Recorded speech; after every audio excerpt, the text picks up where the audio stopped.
mengikuti kegiatan berbulan ya terkait dengan soal berbasis aset. Jadi kemarin kita soal berbasis jadi yang dia melakukan itu kita tingkatkan itu dulunya. Itu sekarang di berbulan adalah berbasis. Jadi aset-aset ada yang telah dimiliki itu yang dikembangkan. Jadi semua data yang telah dimiliki itu yang dikembangkan. Jadi dalam pengembangan berbasis aset ada jenisnya dan strategi yang sama itulah sumber daya manusia. Semua yang besar itu tidak hanya berasal dari sebelah saja, tapi itu bisa berasal dari di luar dari itu juga. Misalnya dari industri, pelaksana dan produksi. Oke, yang kedua itu ada sumber daya fisik. Fisik itu terkait dengan bangunan ya, yang berwujud di persoalan kita dan juga di kita. Terus yang ketiga itu adalah aset finansial. Di sini kita memiliki dana bos, dana politik, dan uang seksual. Itu. Mungkin dari ketiga ini kita ambil finansial yang lainnya. Mungkin ada ibu yang punya ide bagaimana cara menghasilkan dana untuk yang keempat itu ada aset budaya. Aset budaya itu terkait dengan kearifan lokal, kebiasaan, agama itu bisa dirasakan di sini. Terus selanjutnya ada aset sosial. Kalau sekarang dunia digital kan selalu pakai dunia sosial gitu. Instagram, YouTube gitu. Harusnya kedepannya kita harus gunakan lebih banyak lagi. Ya, gitu. Yang terus selanjutnya ada lingkungan alam. Di sini kita akan bermanfaat, tapi belum optimal. Jadi lingkungan alam kita setiap hari. Kalau kita lihat di wilayah kita juga ada kawasan perhubungan. Mungkin kedepannya program-program kita itu bisa menggunakan untuk biologi. Yang terakhir itu ada aset politik. Aset politik itu terkait dengan kegiatan kita berhubung dengan dinas yang ada terkait di Jaya, seperti dinas polisi, dinas kesehatan, dinas kepolisian, BNN itu bisa kita bahaskan untuk kegiatan. Mungkin pada waktu kegiatan kegiatan PPDB ya, jadi kita untuk memberikan beberapa informasi. Siap semuanya. Ya. Pertama saya ucapkan terima kasih atas waktunya dan kesempatan yang baik ini ya yang sudah hadir pada kesempatan ini. Sebelum kita mulai, saya ingin ucapkan kepada pengajar dari Bandung Om Swastiastu. Oke, ada pun agenda kegiatan hari ini yaitu rapat tentang pengembangan skala berbasis aset. Selama ini kan saya sudah pernah bicara di kelas 11 juga ya, aset-aset yang kita miliki di lingkungan sekolah. Itu di kelas 10 belum pernah ya. Jadi sekarang kita akan mendiskusikannya secara lebih besar lagi ya, lebih luas lagi. Kita di sekolah kita ini asetnya lumayan banyak sih. Jadi nanti ketika kalian akan menyusun program-program, acuannya adalah aset-aset yang kita miliki. Jadi apa yang bisa kita manfaatkan itu yang akan kita buat programnya. Nah, program-program yang akan datang ini pertama kita akan adakan webinar ini. Terus yang kedua kita sosialisasi udah jalan dan sekarang masih seperti itu. Dan itu masih berlangsung dan nanti jika ada kegiatan webinar untuk kelas 10 yang baru dan itu juga akan kita laksanakan juga. Terus juga yang akan selanjutnya itu PPDB seperti itu. Itu semuanya kalian akan merencanakan, melaksanakan dan mengimplementasinya. Di sini juga saya memang menuntut dan memfasilitasi kalian. Jadi apa yang kalian butuhkan itu yang akan saya sediakan. Dan memberikan masukan kepada kalian dengan apa yang harus kalian lakukan. Nah, hal yang pertama yang akan kita lakukan adalah mengidentifikasi aset-aset yang kita miliki juga. Nah, ada 7 aset yang kita miliki, yaitu yang pertama itu adalah modal manusia. Modal manusia itu terkait dengan orang-orangnya yang kita miliki. Itu bisa berasal dari sekolah, itu bisa berasal dari luar sekolah, itu bisa berasal dari pihak ini juga, itu bisa berasal dari mana saja, dari orang tua kalian. Kira-kira yang misalnya ya, contoh orang tua kalian ada kita membuat makanan seperti itu. Mungkin kalian membuat sebuah rencana ingin mengadakan lomba masak suku. Kita bisa undang dia ke sini untuk sebagai atau sebagai seseorang yang akan mendampingi kalian seperti itu. Itu bisa kita lakukan. Jadi nanti kalian akan mengidentifikasi aset manusianya apa sih yang bisa kita manfaatkan di daerahnya itu bisa program kalian. Itu yang pertama aset manusianya. Terus yang kedua modal fisik. Modal fisik itu ada namanya kayak kita bisa lihat di sini ada bangunan seperti itu. Tidak hanya di lingkungan sekolah kita, tapi kalian harus melihatnya di luar lingkungan kita juga. Di di desa, di tempat kalian juga bisa. Di mana bisa kita manfaatkan. Misalnya di sini kalau ada tempat camping yang dekat, kenapa kita harus ya? Kenapa nggak di sini? Itu yang kita manfaatkan. Jadi kalian bisa mengidentifikasinya nanti juga. Terus yang selanjutnya itu ada modal finansial. Nah, ini kan berhubungan dengan dana ya. Kalian punya dana-dana. Oke, dana apa yang kalian bisa manfaatkan nantinya.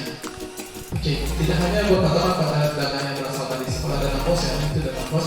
Terus dana apa lagi yang kita bisa manfaatkan? Bisa kalian punya ide-ide yang lain gitu. Oke, itu nanti kita identifikasikan. Terus yang keempat modal lingkungan alam. Nah, kita harus melihat lingkungan alam kita. Lingkungan alam kita ini tersusun seperti apa sih? Datarannya yang kalian bisa dapat di sini. Apa yang bisa dimanfaatkan di sini? Lingkungan alam misalnya seperti ini. Ada kan daerah wisata sekitar ini? Dari daerah wisata itu apa yang kita bisa manfaatkan nantinya? Tidak hanya daerah wisata, tempat-tempat yang lain juga bersedia juga bisa kita identifikasi nanti. Contohnya di Bali misalnya ada desa Panipura seperti itu ya. Kalau kita ke sana apa yang kita bisa lakukan? Apa yang kita bisa ambil di sana? Itu jadi nanti kita identifikasi. Selanjutnya ada modal sosial. Nah, modal sosial di sini modal sosial itu terkait dengan hubungan sosial kalian dengan lingkungannya. Kalau di daerah itu kan banyak ada perkumpulan remaja ya seperti itu ya. Kalian ada juga. Nah, kira-kira dengan adanya perkumpulan itu apa yang kita bisa manfaatkan? Nah, contohnya kayak kemarin di desa Senegal ada sebuah petugas seperti itu. Mereka bisa menggabung seperti itu. Kenapa kita tidak manfaatkan? Kita ajak mereka misalnya salah satu mereka menggabung seperti itu. Oke. Selanjutnya ada modal politik. Nah, di modal politik ini mungkin kalian agak asing ya. Jadi modal politik ini terkait dengan hubungan kalian dengan dinas-dinas seperti itu. Nah, contoh yang paling sederhana itu setiap bulannya ada dinas dari puskesmas yang datang kembali melakukan ya seperti cek kesehatan juga itu bisa kita manfaatkan kan. Nah, selain itu juga apa yang kita bisa manfaatkan nanti? Itu ya, ada dinas desa juga ada, kan itu instansi daerah itu juga polisi pernah kita menggunakan tersebut. Nah, itu yang bisa kita gambar. Nanti di nyusun waktu PPDB itu pada perlu sekali itu mendatangkan ahli dari sana juga. Oke. Selanjutnya juga ada modal budaya dan agama. Tapi kan kalian modal budaya dan agama seperti apa? Belum. Contohnya seperti ini. Kalau kalian punya budayaan yang positif nggak? Di lingkungan kalian? Bisa berikan saya satu contoh budaya positif kalian?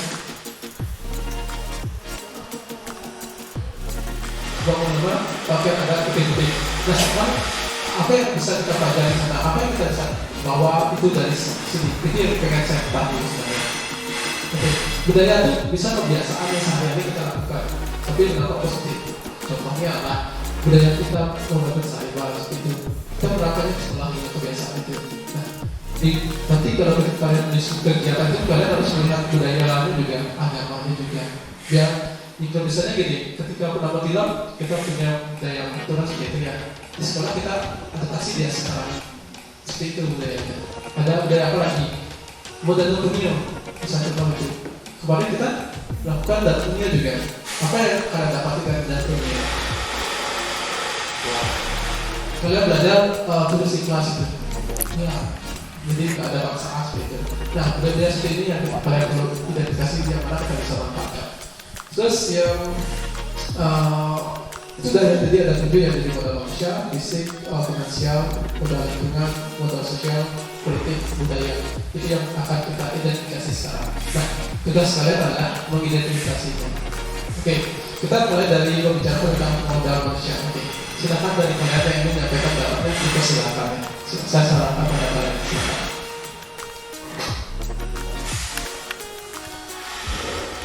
Oke, silakan ya. Mungkin modal manusia yang bisa kita manfaatkan di daerah kita ini seperti apa?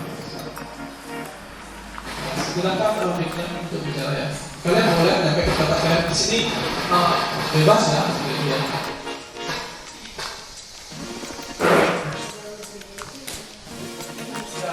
Ya.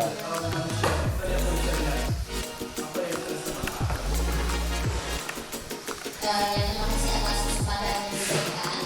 Di sini saya akan menjelaskan untuk modal manusianya.